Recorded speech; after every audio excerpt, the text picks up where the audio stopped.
예, 이제 두 번째 시간 들어갑니다. 이제 자료 말씀 첫 시간은 털을 좀 닦아야 되겠다 싶어서 좀 중간중간 설명을 곁들였고 이제 그냥 읽어 나가도록 하겠습니다. 요한복음 2장 23절로 25절 인용을 구를 봅니다. 6월절에 예수께서 예루살렘에 계시니 많은 사람이 그의 행하시는 표적을 보고 그의 이름을 믿었으나 예수는 그의 몸을 그들에게 의탁하지 아니하셨으니 이는 친히 모든 사람을 아시며. 그러니까 뭐 우리 여기 저 김영숙 자매님, 김정숙 자매님도 다 아시겠네. 그럼 하나님 속일 수 있어 없어요? 그런데 하나님 속이려고 하는 게 유선자들이죠. 응? 선한 사람, 아주 옳은 사람인 최고, 이렇게 사랑이 많은 사람, 겸손한 사람, 이렇게 그런 체를 할 필요가 있어요 없어요? 그냥 하나님이 지어준 대로 그냥 살아, 정직하게 그냥. 그러면서 고개 푹 숙이고 난 할 말 없어요. 이래야 기도를 들어주신대잖아. 그럼 하라는 대로 해야지. 뭐 11주와 뭐 금식 날마다 하고 그런다고 해서 그런 걸 조건으로 해서 구원을 받는 건 아니다라는 걸 꼭 아셔야 되겠어요. 그런데 세상 교회는 자꾸 위선자를 자꾸 되게 만들지요. 자꾸. 그게 이게 소심하면 안 된다는 거예요. 또 사람에 대하여 누구의 증언도 받으실 필요가 없었으니, 여기 사람에 대하여라는 말은 이 세상에서 유명한 이름을 날리는 아무개라는 사람에 대해서 예수님이 소개를 받을 필요도 없더라는 거예요. 그게 유명한 사람, 예를 들어 대제사장이나 또 훌륭한 철학자나 별 사람 얘기를 해도 예수님은 그 얘기 들을 필요 있어요? 인간에 대한 인간 자랑 들어줄 필요 있어요 없어요? 그 말이요. 사람에 대하여는 누구의 증언도 받으실 필요가 없더라는 거예요, 예수님은. 그러니까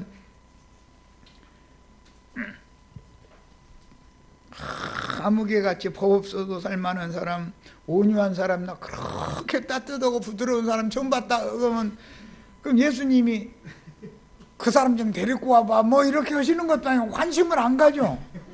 어떤 사람에 대해서, 탁월한 사람, 유능한 사람에 대해서 소개를 받을 필요가 없다는, 증언을 받을 필요가 없다는 거예요. 예수님은 인간이 어떻다는 걸 이미 다 아는데 너희는 속지만 난 안 속는다, 지금 그 말이죠. 예. 우리도 다 이와 같이 되시기를 바라요. 그죠?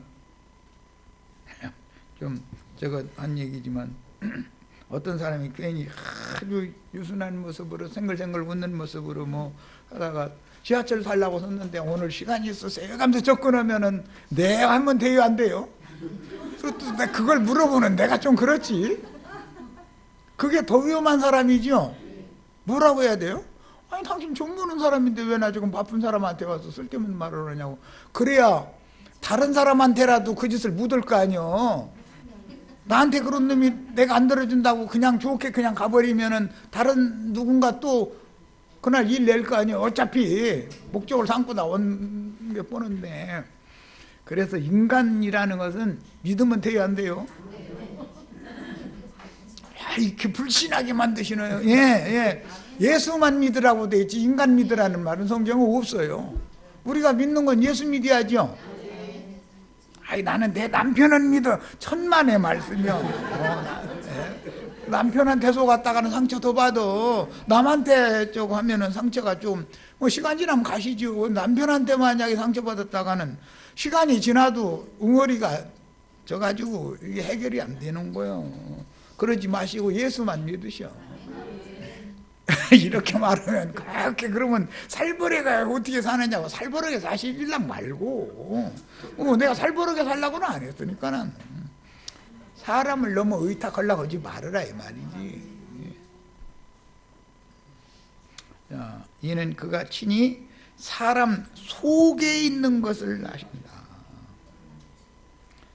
주님은 사람의 외모를 보고 외모로 판단을 해요? 사람의 내면을 다 들여다보시고 사람의 중심과 폐부를 살피고 판단을 해요. 예수님은 인간의 중심을 보시는 분이지 사람의 외모로 뭐 그 사람이 뭐 거룩한지 않느냐 겸손한지 않느냐 이런 걸 보시는 게 아니에요. 그렇다고 해서 우리 형제 자매님들 겸손하게 사셔야지 또 그럼 교만하게 살란 말이냐고 이러시지 말고, 내가 교만하게 살라고 한다고 교만하게 살겠어요? 겸손하게 살라고 한다고 또 겸손하게 살라고 내가 하면은 다 겸손하게 사냐고. 또 배운 대로 태어난 대로 사는 거지. 속이려고는 하지 말라 이 말이지. 그냥 그 사람이 주님 앞에는 오히려 진실한 사람이다 이거예요. 그래서 그 사람을 하나님이 구원을 하시는 것이지, 무화과나무 이파리로 치마하고 나무들 사이에 숨어서 이렇게 있는 사람을 하나님이 불러내실 때는 가리고 나와야 돼요? 그냥 다 손바닥 놓고 나와야 돼요? 이파리 똑 떨어지면 하나님이 앞에 나라는 정체가 다 드러나야 불쌍히 여겨주시지, 내가 나를 가리면 알아서 해봐 열심히. 그게 율법이죠. 무화과나무 이파리 치마 벗지 말라고 계속 가르치는 것이 율법이잖아요. 모세의 가르침이잖아요. 그걸로 하나님의 영광에 나갈 수 있어요 없어요? 부르시면 있는 모습 그대로를 가지고 정직하게 나와야 되지 않냐 이 말이에요. 주님 앞에는. 그래야 하나님은 이미 내 속에 뭐가 들어있는 걸 다 아시고 불렀는데, 나는 그럴싸한 사람인 것처럼 해가면서 주님 앞에 나오면 그 사람을 구원해 줄 방법이 없잖아요. 표적을 보고 믿는 종교인들이 추구하는 것은 거짓 빛에 속는 신앙인데, 표적 이적 기사들을 구하는 신자들은 결국 육신의 일과 땅의 일만 생각하게 마련이고 진리를 찾지 않으니 자꾸 표적만 찾지 진리를 추구하지는 않죠. 로고스께서 육신이 되어 세상에 오셔서 자신을 버려 참 사랑을 나타내신 구속을 믿을 수가 없고, 사람들은 하늘의 하나님 조물주가 신이 아니고 배 채우는 신을, 배 채워주는 신만을 자꾸 따르게 돼 있다. 이적 기사를 추구하는 사람들은 그 사람들이 욕심이 버려져요 안 버려져요? 절대 안 버려져요. 이적 기사를 왜 추구하는데, 이적 기사가 일어나가지고 자기 욕망 채워주기를 바라는 마음 때문에 이적 기사 표적을 자꾸 찾는 거 아니에요. 유대인들의 신앙은 뭘 찾고? 표적을 구하고, 헬라인들의 신앙은 지식을 구한다. 그래서 우리는 표적이나 지식 구하는 사람들이 되면 안 되겠어요.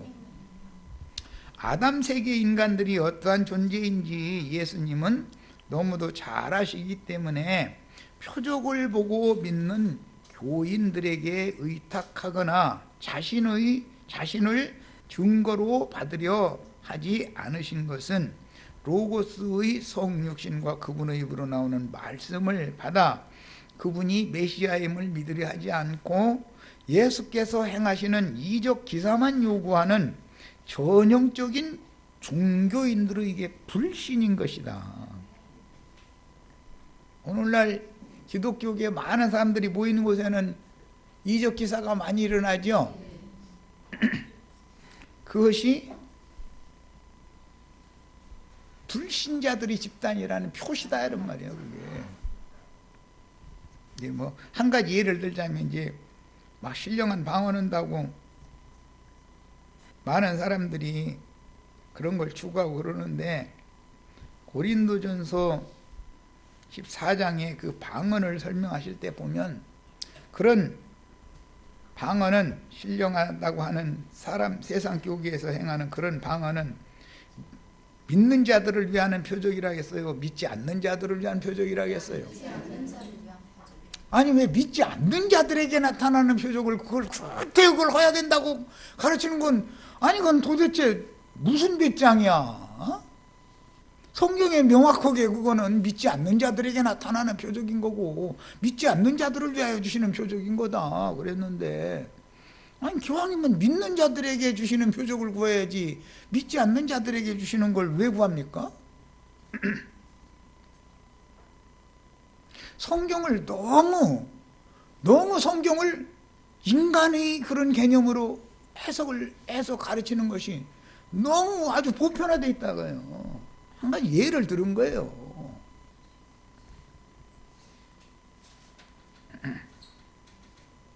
예언은 믿는 자들을 위한 표적이다 그랬으니까 예언을 구해야죠. 그럼 또 예언은 점치는 거냐고 또 이제 예언이라는 건 받은 말씀을 대언한다 그런 뜻이에요. 자, 우리도 이렇게 되시기를 축복하셔야 되겠어요. 주님은 친히 표적만 구하는 사람들 속에 들어있는 거짓 빛을 쫓는 근성인 욕심과 종교성을 잘 아시기 때문에 위선적인 종교인들에 대하여 소개를 받거나 자신이 메시아라는 증거를 그들에게 받을 필요도 없었고 그들에게 자신을 의탁할 필요도 없었습니다. 그런데 이적기사 행한다고 하는 사람들은 사람들끼리 서로 영광을 주고받고 사람 의지하려는 게 인간 속에 있죠. 목회자가 돈풍이 나야 있어서 그래도 그냥 살만하게 산다 하는 그런 어떤 신자들을 자꾸 바라보고 그러면 말씀을 제대로 증거할 수 있어요, 없어요? 더러운 이익을 위해서 사람의 귀를 긁어주는 말을 조금씩 섞어 속에 돼 있다 이거요. 왜 진리를 증거할 사람이 진리를 증거하면 알아서 다 들리는 사람은 알아서 할 건데 그럴 필요가 뭐가 있습니까? 그럼에도 마귀의 인격인 죄가 지배하는 혈과욕에 있는 사람들에게 옳은 사람, 선한 사람, 사랑이 많은 사람, 겸손하고 온유한 사람 등등 이렇게 위장하고 접근하여 무지하고 어리석은 교만한 사람들을 미혹하여 자기가 그 인체하는 자들에게는 수많은 맹신자들이 따르는 것은 믿음 세계의 비밀인 것이다. 이게. 이미 이만희, 장길자, 박명호 등등 수많은 사람들 모으죠. 그들은 사실은 그 사람을 메시아로 추종하게 돼 있다 이거예요. 사람을. 왜 사람을 따라갑니까? 우린 아까 내가 좀 심한 말로 남편도 믿지 말아라, 아내도 믿지 말아라 그랬는데 예수를 믿어야 되는 것이지 어떤 인간을 믿어서 되냐 이 말이에요. 그게 무슨 신앙입니까 그게? 말세 징조를 강론하실 때는 사람이 미혹을 받지 않도록 조심하라는 말씀을 맨 먼저 하셨는데 어떤 사람에게서 진리, 참을 추구하는 성도들은 누구에게서 나오는 말을 분별하며 듣고 진리를 옳게 분별하여 참말을 따라가야 하는 이유는 가장된 광명의 천사는 아름다운 모습으로 나타나서 사람이 보기에 아름다운 모습으로 나타나는 것이지 흉한 모습으로 나타나면 사람들이 추종을 하느냔 말이에요.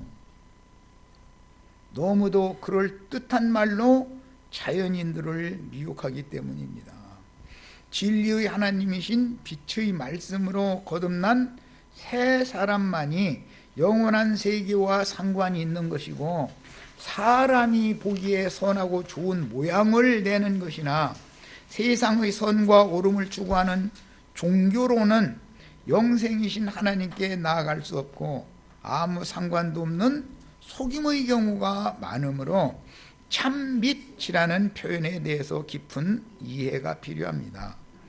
로고스의 성육신인 예수님은 위로부터 나서 위에 계신 둘째 사람으로서 마지막 아담이요 흙에서 난 첫사람 아담과는 생명의 근본이 다르고 타고난 근본 성종 자체가 다릅니다.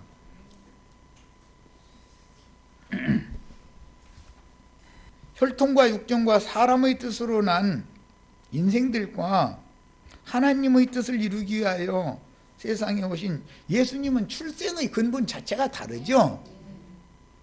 마리아라고는 처녀가 난 것부터 다른 것이고, 예수님의 아버지는 마리아가 믿은 천사가 전해준 하나님의 말씀의 씨로 잉태가 된 것이지 사람의 씨로 잉태된 게 아니었잖아요. 그러니까 출생 자체가 다르다. 예수님의 생명과 우리의 생명은 근본적으로. 그런데 어떤 인간이 와서 내가 그러라 하는 식으로 이리 돌리고 저리 돌리고 직설적으로 내가 메시아야 이렇게 말하는 사람은 없습니다. 그런 사람이 어디가 있습니까? 그럼 누가 따라갑니까? 말을 너무나 요리를 잘해가지고 이리 돌리고 저리 돌리고 뱅뱅뱅뱅뱅뱅 돌리는데 듣는 사람들은 그분이 그만 이렇게 믿을 수밖에 없도록 말을 잘하는 기술이 있다는 거예요. 그게 미혹이다 그런 말이에요. 그게 인간이 메시아가 될 수 있어요, 없어요? 혈통과 육정과 사람의 뜻으로 난 죄인으로 난 인간은 태생이 죄인은 메시아가 될 수가 없는 거예요. 죄가 없는 예수님만이 메시아인 것이지. 이해되셨죠? 그러니까 어떤 사람을 이렇게 추종하고 그냥 막 아니 그 사람들 입에는 그냥 이만희 총회장님 막 우리 어머니 하나님 장길자 여사님 막 여사님이라고 뭐뺑 아니 왜 사람 얘기만 했어? 왜 사람을 그렇게 그냥 자랑을 해? 그 인간들 속에 뭐가 들어있는 거 하나님은 다 알고 계시다는데 항상 땅의 일만 추구하는 첫사람은 아담은 모두 멸하시기로 준비한 진노의 그릇이고 위의 것을 추구하는 마지막 아담 예수 안에 있는 새 사람들만 구원하기로 택하시고 예정하신 사람들입니다. 그러니까 그릇이 두 그릇이 있죠.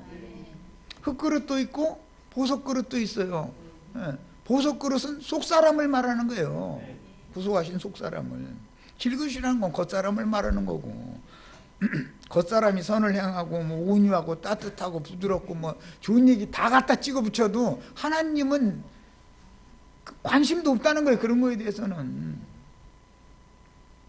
창세기 2장에서 흙으로 지으신 흙사람 아담보다 먼저 스스로 계신 하나님의 사람은 창세기 1장 27절에 나오는 사람들인 하나님의 형상과 모양으로 만들어진 하나님 사람들이니 곧 영원전부터 스스로 있는 말씀이 육신을 거쳐 영의 몸을 입고 영광 중에 나타나신 그리스도와 하늘의 예루살렘이 창세기 1장의 남자와 여자의 실상인 것입니다. 창세기 1장에 나오는 남자와 여자, 창세기 2장 이후에 나오는 남자와 여자가 같아요? 달라요? 출생 근본이 다르죠. 창세기 1장은 다만 하나님이 말씀하셨을 뿐이죠.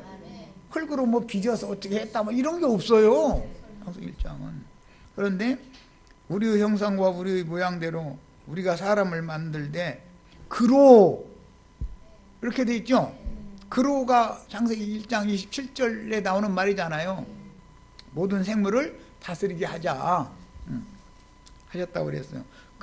그분이 사람으로 오신 예수님을 이미 창세기 시작에서부터 예언하고 있는 말이다 이런 말이에요.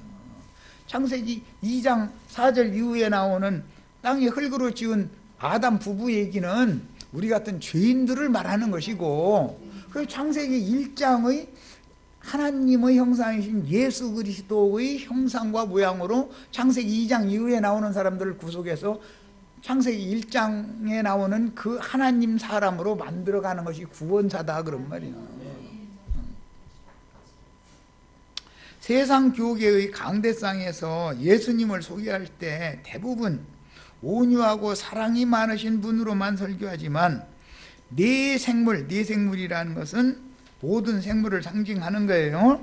창세기 1장에 모든 생물을 다스리게 하자 이렇게 표현하셨죠. 네 생물의 형상이 실제로 나타나신 인자 예수는 네 생물을 대표하는 하나님 사람의 형상이기 때문에 짐승인간들의 세상을 억어하고 다스리기 위해서는 창세기 2장 이후에는 전부 인간들이 짐승인간들이죠. 그런 짐승세계를 다스리는 짐승세계의 왕은 사자죠. 상징이죠. 그래서 예수님이 마태복음에서는 사자이신 예수님을 소개한다. 왕이신 예수를 소개한다 그런 말이에요. 짐승세계를 다스리는 왕이다. 이렇게 무섭고 오묘한 성종을 가진 짐승세계의 왕이라야 합니다. 마태복음이 말하고자 하는 내용은 타락한 위선자들의 세상 나라인 짐승세계를 통치해야 하기 때문에 짐승세계의 왕인 금수세계의 왕은 사자가 대표예요. 사자와 같이 무섭지만 마가복음 내용대로 하나님의 종으로 수고하는 일꾼의 모습을 나타내려면 하나님의 말씀을 이루기 위해서 자기 생명까지 죽도록 헌신하다가 자신의 몸을 구속하신 우리 형제 자매님들의 식물로 내주셨죠. 그래서 우리가 예수의 피를 마시고 예수의 살을 먹어야 영생을 얻는 거잖아요.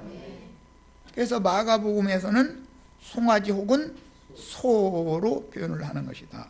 예수님을 소개를 할 때 사복음서로 소개를 하는 이유를 지금 설명하는 거예요. 앞뒤 좌우 전체를 사방에서 다 조명을 해서 예수가 누구인가를 가르쳐 주고자 하는 것이 성경이다 그런 말이에요. 예수를 아는 것이 영생이죠.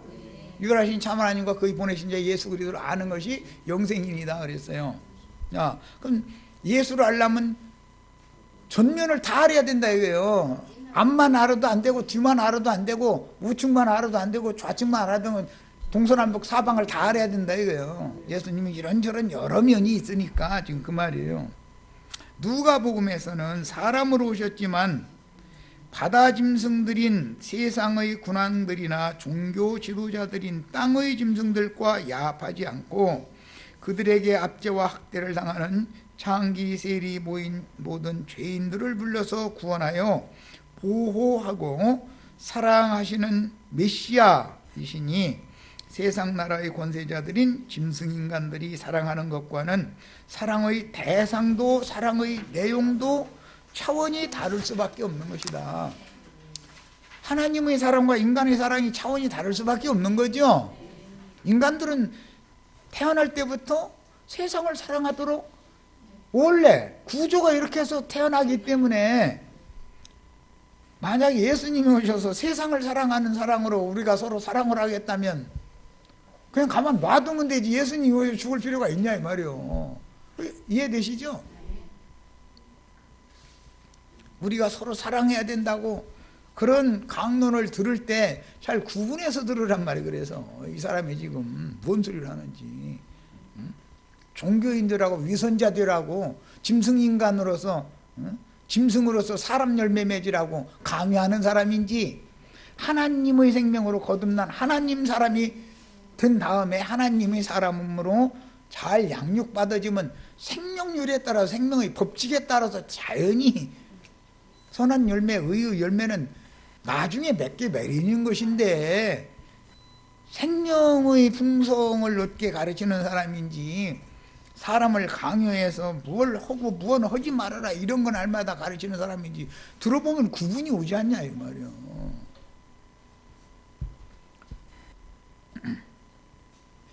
창세기 1장에 하나님의 형상과 모양으로 만들어진 사람이나 모든 생물을 다스리는 권위를 부여받았죠. 창세기 1장에 보면 그런 것이지 땅의 흙으로 지음받은 사람이 모든 생물을 무슨 재주로 지 자신도 땅에서 났는데 땅의 것을 어떻게 다 다스리겠어요 모든 생물을. 그러니까 하나님이 사람 속에 뭐가 들어있는지를 이미 다 아시기 때문에 사람들에 대해서는 증거를 받을 필요도 없더라는 거예요. 아무리 탁월하고 훌륭한 사람들이 예수님 당시에도 얼마나 훌륭한 율법사 서기관들이 얼마나 많았어요. 그런데 이 사람이 여기 가면 이런 말씀 가르치고 이렇게 훌륭하고 그 사람한테 막 사람들이 몇만 명이 모이고 해야 예수님은 관심이 없다는 거예요. 인간에 대해서 증거를 받을 필요가 없으니까. 또 인간들에게, 어떤 유명한 인간들에게 자신을 의탁할 필요도 없는 것이고.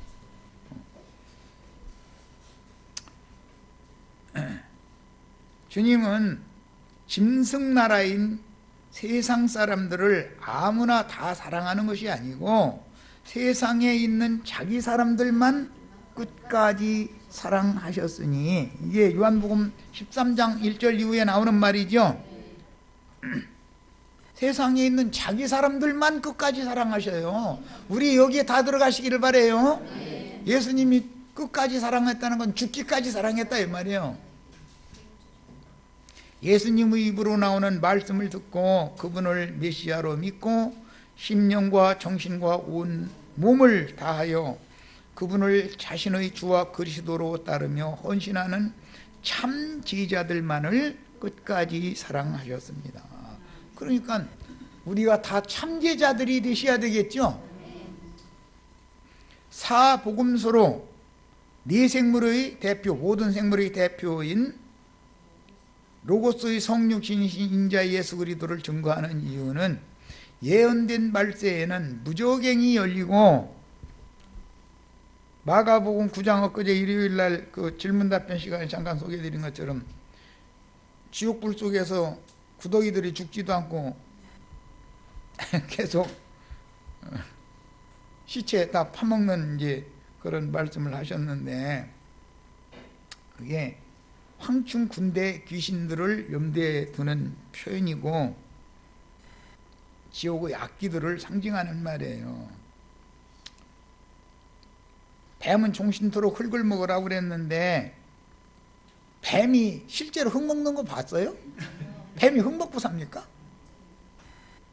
다 비유적인 표현 아니겠냐 이 말이에요. 흙으로, 한 주머니 흙으로 빚어서 만든 진흙 쪼가리가 각 사람이죠. 육신이라는 건 겉사람이라는 거 이거잖아요. 이것을 흙으로 돌아가는 죽음의 날을 맞게 되면 뭐가 파먹어야 분해돼서 흙이 돼요? 그렇죠. 그러니까 육체를 사랑하셔야 되겠어요? 허나만 하겠어요? 이거 물어보는 또 내가 좀 유치하죠? 어차피 이건 구더기 밥으로 줄 건데 이것에 그렇게 미련을 가져서야 되겠냐 이 말이요. 이게 정해진 건데, 흙에서 취한 거 흙으로 돌아가면 뱀이 먹는다겠지만 뱀이 자기의 사자들인 이 악기, 지옥의 악기들을 통해서 다 먹고서 흙으로 다시 순환시키는 거 아니냐 이 말이요. 그래서 뱀이 필요한 거예요. 마귀가 왜 필요하다고요? 흙에서 취한 사람을 다시 흙으로 돌아가게 해서 흙되게 만들려면 티끌 뭉쳐서 만든 인생들은 티끌로 다시 돌아가야 되지 않냐 이 말이요. 그럼 뭐가 필요해요? 뱀이 필요해요. 뱀은 자기가 부리는 사자들이 있다 이거예요. 귀신들이 지옥 구더기들로 상징해 놓은 거예요. 그러니까 육신이라는 건 어차피 뱀밥으로 주게 정해져 있죠. 너는 흙이니 흙으로 돌아갈지니라. 거기서 나서는 뱀 보고 너는 배로, 저주의 저주가 임하여 배로 기어다니고 종신토록 흙을 먹을지니라 그랬으니까, 이게 아니 뱀이 종신토록 흙 먹습니까? 이해되셨죠? 성경 해석을 하는 원칙을 알아야 된다 이 말이에요. 사람이 하나님을 그릇을 두 그릇으로 지어놨죠. 껍데기는 흙그릇, 속에는 돌그릇이 있죠. 하나님의 말씀은 돌판에다가 새겨져요? 진흙에다가 써져요? 우리는 땅의 이름이 기록돼서는 땅의 이름이 기록돼야 되겠어요? 하늘의 이름이 기록돼야 되겠어요? 다 들으셨으니까 이제 이해가 되죠? 큰 소리로 우리 이름이 어떻게 하늘에 기록되냐고. 어떤 사람들은 어떻게 땅의 이름이 땅에다가 박아무개, 김아무개하고 땅에다가 이름 새겨놓습니까? 모래장불에 가서 뭐 그렇게 하는 건 모를까.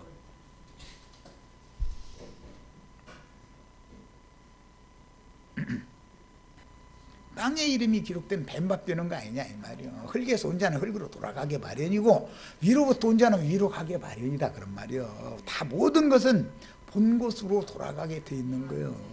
하나님이 창조의 원리고 순환의 원리다 이거예요. 땅에서 온 것은 어디로 간다?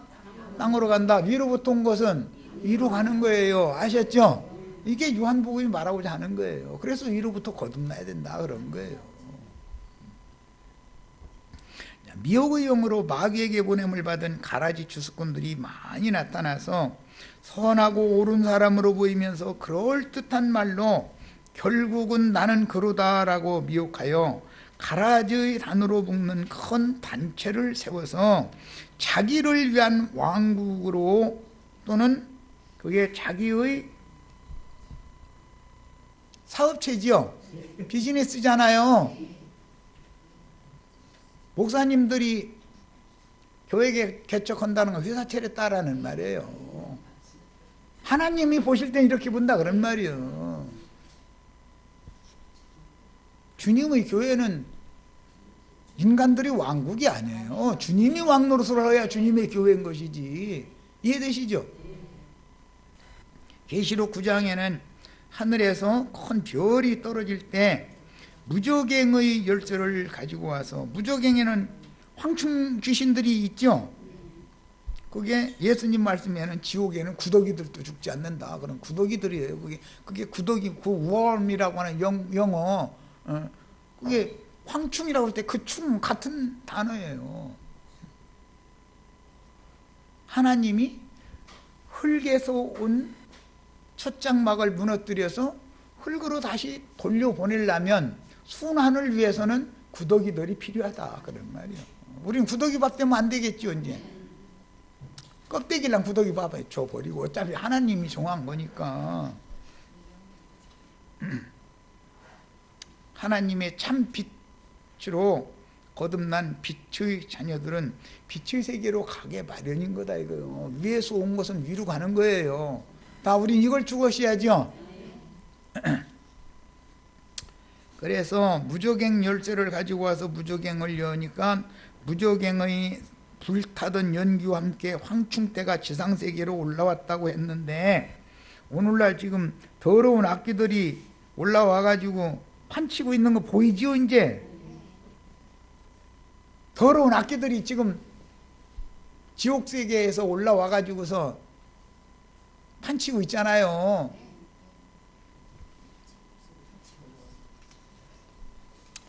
주님은 그때 하늘에서 사탄이 떨어지는 것을 보았다고 설명해 주셨으니, 큰 별이 하늘에서 떨어졌다는 것은 공중 권세를 잡은 악의 영들을 대동하고 지상에 내려온 무저갱의 사자가 죽음의 세계인 무저갱을 열어서 더러운 악기들을 불러올려 미가엘의 하늘 군대와 영적 전쟁을 일으킬 것임을 암시하는 말이다. 마태복음 10장이나 누가복음 10장에 보면 사도들을 파송을 해서 가서 전도를 했는데 귀신들이 항복하는 것을 사도들이 기뻐서 자랑을 했죠. 예수님한테 와서.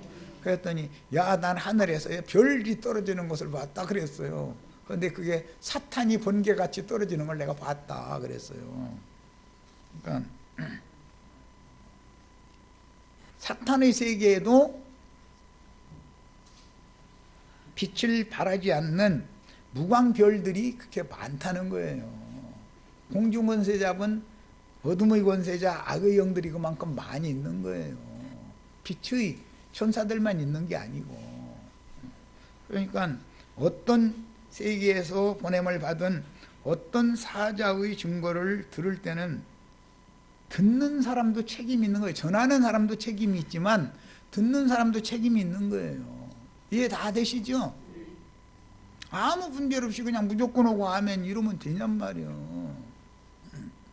주님은 지지자들을 파송하실 때 뱀과 전갈들을 제어하는 권세를 맡겨서 각동 각처로 보냈다고 했는데, 뱀, 전갈들과 영적 전쟁을 하는 것은 주의 보내심을 받은 증인들이 진리를 선포하고 증거함으로 사망과 어둠의 세상에 진리를 밝히는 것을 의미합니다. 이제 구약의 구속사를 상징하는 애굽에서 고센 땅에서 유월절을 먹고 사흘 동안 사흘길을 걸어서 홍해바다를 건너서 광야로 나오면 광야교회 생활을 하게 마련이죠. 그 사람들은 광야교회 생활은 시내산에서 받은 율법 말씀으로 육체의 연습을 계속 반복하게 마련이에요. 육체의 연습이라는 게 뭐예요? 자기를 쳐서 복종시키는 훈련을 한다 그런 말이에요. 율법 말씀으로. 그것이 현대적인 표현으로 하자면 자아를 부인하는 훈련을 계속한다 그런 말이에요. 자기 자신을 부인하는 훈련하는 것이 종교생활이다 이거예요. 내가 나를 부인을 하는 훈련을 시킨단 말이에요. 율법 말씀이라는 것은 죽이는 역할을 하는 거죠. 드러내서 죽이는 거예요. 옛사람을, 겉사람의 정체를 자꾸 드러내는 것이 율법이 하는 일이잖아요. 그래가지고 겉사람을 엎드러지게 만드는 거잖아요. 그리고 40년 채우는 것은 출애굽을 할 때 철들어서 나온 20세 이상의 사람들이 다 엎드러져 죽을 때까지 기다리느라고 40년 걸린 거예요. 그래서 60을 딱 채워가지고서 광야 생활의 종지부가 딱 된 거예요. 옛사람은. 그 6이라는 것이 다 666 할 때 나오는 여섯째 날 짐승인간들로 지어진 인간들을 다 거꾸로 뛰려야 된다 이 말이에요. 그게 광야교회 생활인 거예요. 그런데 광야에서 새로 태어난 사람들은 가나안 땅에 들어갈 때 40세가 됐겠죠. 나이가 많으면. 새 사람들 군대는. 그런데 20세 이상 되면 하나님의 군대로 편성하죠. 20에서 40세까지만 하나님의 군대가 되는 거예요. 그런데 나이가 많은 두 장수가 있었는데 여호수아와 갈렙이었죠. 그러면 요단을 건너서 가나안 땅에 들어가는 사람들이라는 것은 신약의 용어로는 하나님의 말씀이 그 마음에 가득 충만하게 다 장비가 되어져서 청년 이상으로 자란 사람들이다 이거예요. 요한 1서에 보면 청년들아 너희는 하나님의 말씀이 너희 속에 풍성히 거하여 악한 자를 이겼습니다. 악한 자라는 건 가나안 7족속이다 이거예요. 가나안 7족속은 7 귀신들의 대장이에요. 상징이요. 가나안 원래는 7족속이 아니죠. 10족속이죠. 만수였었어요. 그런데 그건 이제 7족속이 됐어요. 그 7족속이라고 하는 것은 7 귀신 들린 세상 종교 지도자들을 상징한다 이거예요. 그래서 큰 음녀의 머리가 7이다 그런 거예요. 7 가나안 땅의 왕족들이다 이 말이에요. 그들은 다 7 귀신 들려 있어요. 그래가지고 귀신이 한두 가지가 들어있는 게 아니라 하여튼 귀신이라는 귀신은 다 들어있는 거예요. 그 사람들이 신부님들이고 목사님들이다 그 말이에요. 그들한테 가나안 땅 정복 전쟁을 해서 모든 생물을 가나안 땅에 주시는 모든 생물을 이제 지배하고 다스려야 되잖아요. 땅을 정복하고 다스리게 하자 그랬으니까 우리 형제 자매님들이 다 그렇게 되셔야 돼요. 그러려면 땅 끝까지 나가서 전도하는 증인들이 되어져 가지고 진리를 전하는 사람이 돼야 된다. 말씀이 있어야 될 거 아니냐 이 말이요. 말씀이 있어야. 율법 종교 생활을 끝내야 된다. 광야교회 생활을 끝내고 요단을 건너서 영적 전쟁에 참여하는 전사들이 다 되셔야 되겠다 이 말이야. 초보의 도에 늘 매달리는 사람들의 신앙은 자아를 죽이는 거, 자기 자신을 막 죽이는 거, 이것이 그들의 최고 경지죠. 그것은 시내산 율법으로 종교 생활을 한다 그 말이에요. 그런데 그 생활을 해봐야 요단강 건너가서 영적 하늘의 전사로서 전쟁하는 것이 뭔가를 알게 된단 말이에요. 할 수 없는 거예요. 그거는 과정을 거쳐야 되기 때문에. 그런데도 남 죽어야 된다고 하는데 사실은 이렇게 긁어보면은 이제 긁는 말을 귀에다 대고 이렇게 좀 깎아 내리는 말하면은 사람을 뭘로 알고 그러느냐 이러면서 빳빳이 살아가지고서는 되살아나죠. 아직 광야 생활이 안 끝난 거죠. 사실은 성경이 무엇을 말하고 있는지도 모르고 종교인이다, 율법 생활을 계속 한다 이거예요. 그래도 자기를 부인하는 거, 자기를 죽음에 넘기는 거, 십자가의 도, 이거라도 바르게 막 그거라도 붙잡으면 다행이요. 이것이고 저것이고 막 나가는 게 대부분이니까. 왜냐하면 축복받아서 부자로 잘 먹고 잘 살아서 죽으면 뿅 하고 휴거되거나 천당 간다, 이제 이건 막 나가는 거죠. 그거는 뭐 그래도 좀 고상한 걸 추구하게 하는 사람들은 자기를 이렇게 죽음에 넘겨야 된다, 이제 이걸 가르치죠. 십자가의 도가 막 그건 초보자들이 하는 말이고, 십자가에서 단번에 죽는 거예요? 날마다 죽는 거예요? 그런데 고린도전서 15장에 보면 나는 날마다 죽노라 했지 않냐고. 이게 바울 사도가 자아를 죽이는데 날마다 죽는다고 그렇게 한 게 아니잖아요. 이방인들에게 나아가서 짐승인간들에게나 전도하느라고 날마다 죽는다고 한 거지. 어떤 말을, 성경을 명확하게 가르치는 것들이 없어. 그리고 죽었으면, 아니 장사된 사실도 왜 안 가르쳐? 아니 죽은 놈을 십자가에 매달아 놓고서 거기서 고자리 보고 파먹으라고 그래? 구더기 보고? 그렇게는 않잖아. 십자가의 도는 구원의 시작을 말하는 것이지, 출발점을 말하는 것이지, 옛사람이 죽었으면 장사되은 체험을 얘기해야 되는 거. 장사도 바위에 판무덤에 장사돼야지, 흙무덤에 장사되면 부활돼야 안 돼요? 되는데 생명의 부활로 부활되는 것이 아니라 심판의 부활로나 부활되는 거예요. 부활됐으면 승천해야 되는 것이고, 승천했으면 오는 세상에 다시 와야 되잖아요. 이렇게 모든 진리 가운데로 인도를 하는 가르침을 받아야지, 어떤 초보적인 도나 어떤 것을, 사람들 듣기에 좋은 말을, 그것을 계속해서 반복해서 가르치면 그걸로 굳어져 버린다 이거예요. 그러다 보니까 마침내 완전한 데 나가지 못하고 그냥 엎드려져 종교 생활하다 끝내는 거예요, 인생. 그러면은 마귀에게 인생 도둑 맞는 거 아니냐 말이야. 종교인들이 제일 불쌍한 거예요.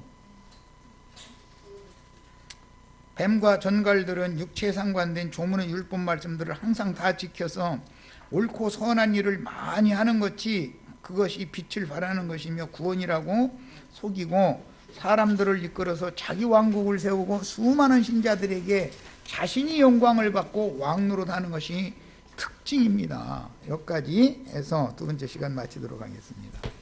충분히 이제 이해가면서 들으시죠?